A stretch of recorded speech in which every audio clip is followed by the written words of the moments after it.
This is my update for Russian operations in Ukraine entering their 6th week. Russian forces have withdrawn from around Kiev and other areas in north-central Ukraine. This was not a surprise. This is Reuters from 6 days ago, March 30th. Russia pledges to reduce attack on Kiev. Russia promised on Tuesday to scale down military operations around Kiev and another city. And then after that, that is exactly what they did. They scaled back operations and they withdrew. And all of those forces are being redeployed to the east. And the efforts now will be concentrated on the Donbas region. And tens of thousands of Ukrainian forces, some people say trapped there, which is a very significant possibility, and others say are waiting there for this battle to commence. And now they're trapped in a way. I don't think there's this airtight encirclement around them, but I think it would be very difficult for them to leave their defensive positions, travel over open ground, evade Russian air power without suffering significant losses. And then when they withdraw, where will they withdraw to? And wouldn't Russian forces just fill in the void behind them? So that is a predicament that they're in. Russian forces were in and around Kiev to fix all of those Ukrainian forces in place, and now they feel like they don't need them, which suggests that the damage done to the Ukrainian military in and around Kiev has been significant, and Russia is no longer worried about those forces going to the Donbas region to reinforce them. They must feel confident that even if they do go to the Donbas region, they can be defeated. We'll see. What's interesting is the West. This is within 24 hours of me recording this. This is from Newsweek. Russia has failed with all 3 aims in Ukraine, Blinken. So they're talking about U.S. Secretary of State Anthony Blinken, and he's assigning 3 objectives to Russia, which were to subjugate Ukraine to Russia's will, to take away its sovereignty and independence, to assert Russian power, and to divide the West and NATO. This is what U.S. Secretary of State Anthony Blinken is claiming Russia was seeking to do upon going into Ukraine. Now, here's what Russia actually said they were going to do. This is Russian President Vladimir Putin on February 24th, 2022, a televised address on Ukraine as Russian operations began, as Russian forces crossed into Ukraine. This is the transcript. The purpose of this operation is to protect people who for 8 years now have been facing humiliation and genocide perpetrated by the Kiev regime.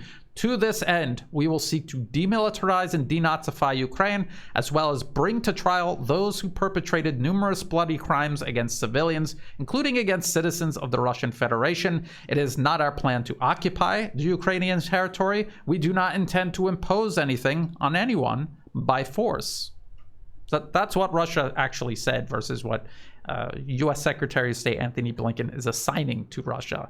3 things that Russia never said they were trying to do, but 3 things that the U.S. can conveniently say they tried to do and couldn't.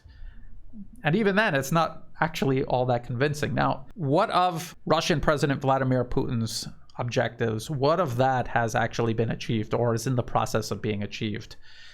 You keep hearing from the Western media and from Western government officials that Russia is stalled. They've been stalled since they entered into Ukraine. They thought the whole country would collapse in 3 days and they would have won. They didn't plan for it to go on for this long.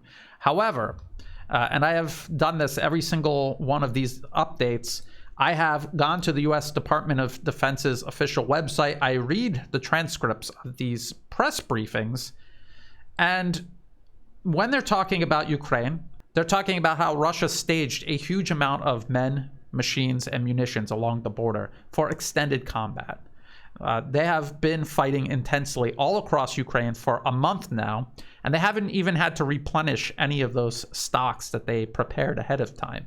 And they have plenty from across all of Russia to do that, and they haven't even done that yet. Or they might just be in the process of doing that now. And the same goes for manpower. So we keep hearing about these horrible losses that Russia is suffering, but then the Pentagon itself is saying no, that's not true. They haven't even begun reinforcing what they prepared for this operation on the outset a month ago, over a month ago now. Now, as far as demilitarizing, one of Russia's goals, this is from Reuters. Russia has destroyed most of Ukraine's defense industry, presidential advisor. And they're talking about this advisor, Oleksiy Orestovich.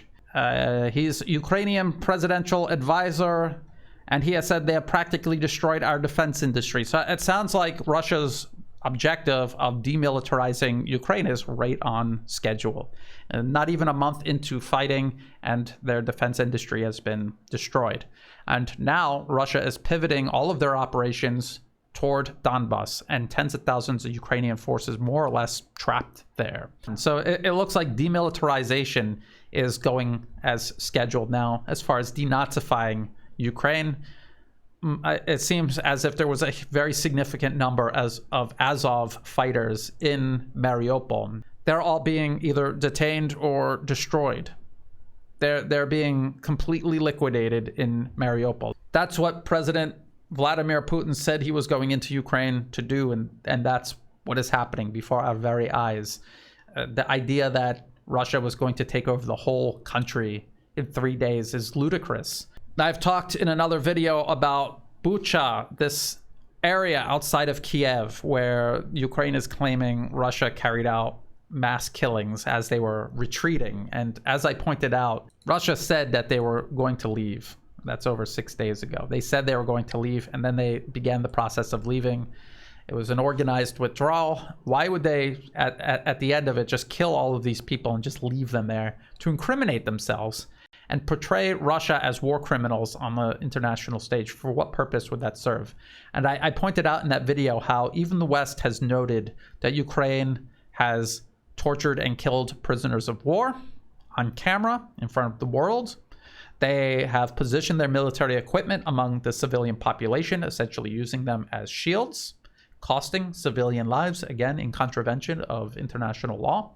And they also have a very bad habit all across Ukraine, in every single major city, of tying their own citizens to posts, torturing them, and leaving them there as an act of vigilantism. So this is how they're treating their own population.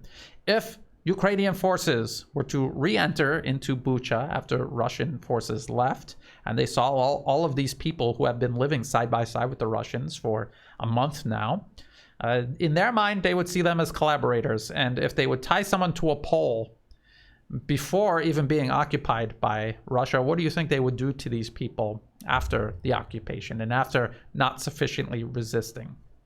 And so it just seems obvious to me who is the most likely culprit. We should wait for evidence to come out. That's another part of this update. We're in the 6th week. This is the narrative that the West is trying to push forward to smear Russia this week. Last week, it was threats of a chemical weapon attack. This week, it's Bucha. And one final thing, I want to implore people who are studying this right now to think about what Russia did in Syria with the Syrian Arab Army, Iranian-backed militias, and Lebanese Hezbollah formations. What did they do in Syria?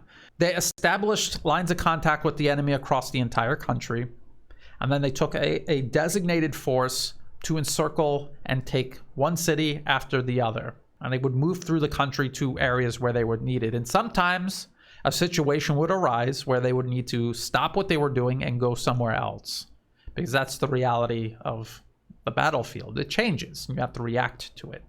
There was no list with a schedule. They took the cities when they could, when they felt like they could, and when the situation on the ground allowed them to do so. And that's exactly what's going to happen in Ukraine. So you keep hearing that Russia has been stalled all across Ukraine. It's not true.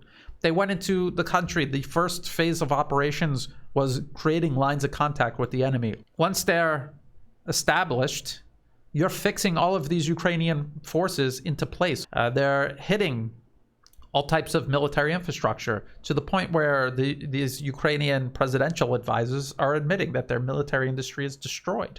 Then you start establishing control over cities.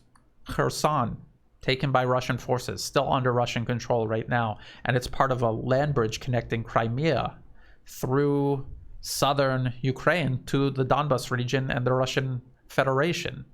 They have also encircled and are almost done taking Mariupol. And now they said they're going to take the Donbas region. They're going to encircle and destroy those troops in the Donbas region. So at what point here have they been stalled? The fighting in Mariupol has taken a lot of time. That's true. But it's a major city, and they're working their way through it successfully. There's no doubt about how that battle is going to conclude. Now they're going to turn their attention to the Donbas region. And I don't think that there's much doubt about how that will conclude either. You have to remember, Russian forces were sitting outside of Kiev, this huge, long convoy. They said miles long, stretching all the way back to the Belarusian border. It was just sitting there for the taking, and Ukraine couldn't take it. And if they were so adept on the battlefield and they were destroying Russia and Russia was so disorderly, how come those forces remained intact all of that time right outside of Kiev? Ask yourself that. So that is the update for week 6, the beginning of week 6. I'm going to be doing another one in the middle of the week around Wednesday. And then again, probably toward the end of the week. I think that's the tempo of these updates. 3 times a week. This is a major battle. You have to remember what's going on in Ukraine not only impacts Eastern Europe and Russia, but also China. And depending on how things conclude in Ukraine, it is going to dictate to a very large extent how things play out in the Pacific. With Taiwan, with China, we see the Solomon Islands in the news again. We see Australia in the news again. So it's going to play a huge role in dictating how that all unfolds. So until next time, check the video description for all of the links to everything that I referenced in this video. Also check the video description for other places you can find my work. If you're watching this on YouTube and I get deleted off of YouTube, you can find me on Odyssey and Rumble as well. I also update Telegram, my Telegram account, very often. And also in the video description are ways you can help support my work. To everyone who has been, whether it's through Buy Me a Coffee, Patreon, or PayPal, thank you so much. Whether you're helping month to month or through one-time donations, or even if you're just helping share my work or sending news tips or kind words, thank you so much. I couldn't do this work without that support. So thank you. And as always, thank you for watching.